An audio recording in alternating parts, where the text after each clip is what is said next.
they put this guy in the same room. That first night, he was like, well, look, this is why I got you in my room, to be my, wife and stuff like that.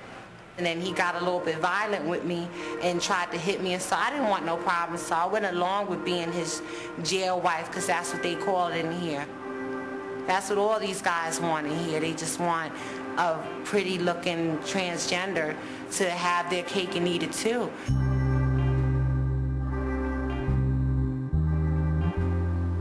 It's really inhumane to put people who lived lives as women on the outside, to strip that identity from them and force them to live amongst men who are lonely, are abusive, are sexual predators.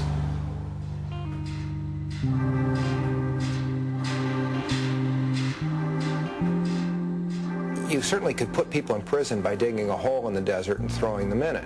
But if you want to hold yourself out as being a civilized society, you've got to do something a little bit better than that. And the Constitution was an attempt to state that we are not going to be cruel to people just because they've committed crimes.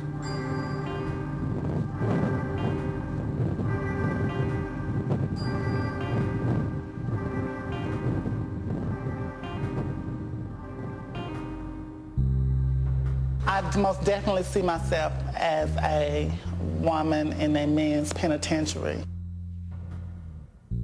A lot of times I wake up and I look around in my surroundings, and I see all of these men. I be like, what am I doing here? I'm not supposed to be here. 3 days after I was out in the prison, I was in my cell. The warden came into my cell and he says, do you have a penis or a vagina between your legs? I said, I still have a penis. So let me see. So I had to drop my drawers and show him. Then he says, we're not going to treat you here. We don't recognize transsexual as a serious medical need, and we're not going to treat you. Then he says, more than likely you'll wind up killing yourself. He got a big old shit-eating grin on his face, turned around and walked out, and that was that. And I said, okay, Linda, great, we're in for it now, We done stepped in it this time.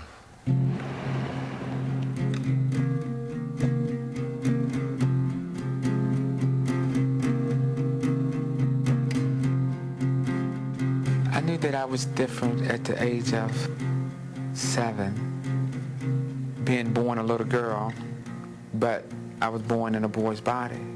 When I was able to dress and be me, I felt wonderful, just like the little girl at that time that I was. I like doing things that little girls like to do, like playing with dolls and things like that. I've never felt like a boy, ever. I've always related to being a girl. And up until I was a certain age, I actually thought I was a little girl. I guess I was 5 years old. Dolores and I got caught behind the house trading clothes. But they didn't know that we were trading clothes. They just caught us taking them off. So it was like, wow, look at that. He's only 5 years old and he's already getting a girl to take her clothes off, Gender is prime. It's all about being in one camp or the other. And transsexuals are kind of in this middle zone, this gray zone that doesn't exist in our culture. Gender identity disorder is listed as a psychiatric disorder. Now, having said that, does that mean that people are crazy? Absolutely not. Gender identity disorder is the name of a diagnosis of a disorder that is listed in sort of the list of mental health disorders.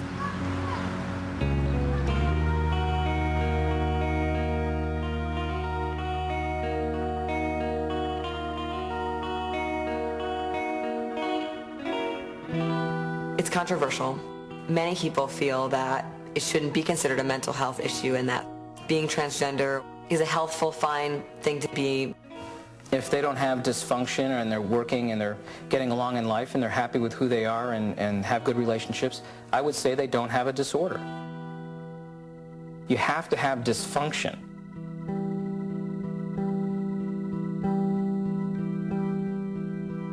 I was dealing with another transgender male at the time, and we had a simple assault-like fight, and I was caught beating on him. He was like, you know, you're just another one of these drag queens and you're gonna die. So it got me like really frustrated, and I started beating him up, and then I got arrested and then went to the county. We are in Elizabeth, New Jersey. We're going to the Union County Courthouse, and we're going to the preliminary hearing of a transgender woman who's been in jail for 15 months. I was taken to a precinct, and there they had me with the women, actually, because they didn't know that, you know, I was transgender until I told them and stuff like that, so they had to move me immediately from out of the cage with the women to stay by myself. During the 14 days, she had some sort of altercation, and the guard threw her to the ground, dislocated her shoulder. They took her to the hospital to get x-rayed, and that's where she tried to escape. I was on ecstasy that night, and I had smoked a little bit of weed, so I was kicking the drugs out of my system. And they took me to the hospital. Wow, this is crazy. They took me to the hospital and put me in a hospital gown.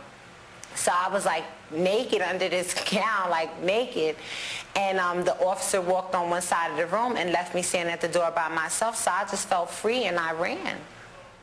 She ran out of the hospital. She jumped off of the back of a loading dock, and when she did that, an officer who was in pursuit of her jumped off of the back of the loading dock and broke his leg. She's charged with attempted escape. You just want to run away from everything. You don't want to deal with your issues. So I just didn't think, and I just ran. Yolanda is a 21-year-old transgender male to female. She's been taking hormones since she's about 12 or 13 years old. She dropped out of school when she was in the 6th grade. She does not know her father. Her mother is a recovering drug addict. She is a rather remarkable person considering the difficult life that she has had. I was prostituting from the age 10 until 19. I needed food, I needed shelter, I needed clothes, and I had to do this. It's like I didn't know any other way of working. I tried to go to school, I tried to do every other way except for that, but it just turned out to be a way of life for me.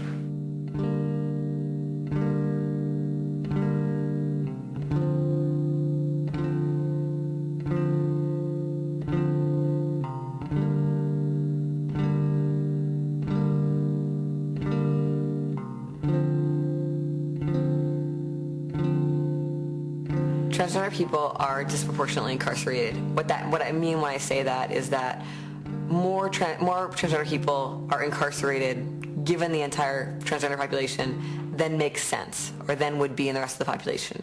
And the question is, why? It's often difficult to get in and stay in school, difficult to earn a living, because it's still legal to discriminate against someone with transsexuality virtually everywhere in the United States, with few exceptions. So you can lose jobs, be thrown out of apartments. So not surprisingly, many people with this condition find themselves completely marginalized, unable to make a living, and turn to things that involve criminal activity.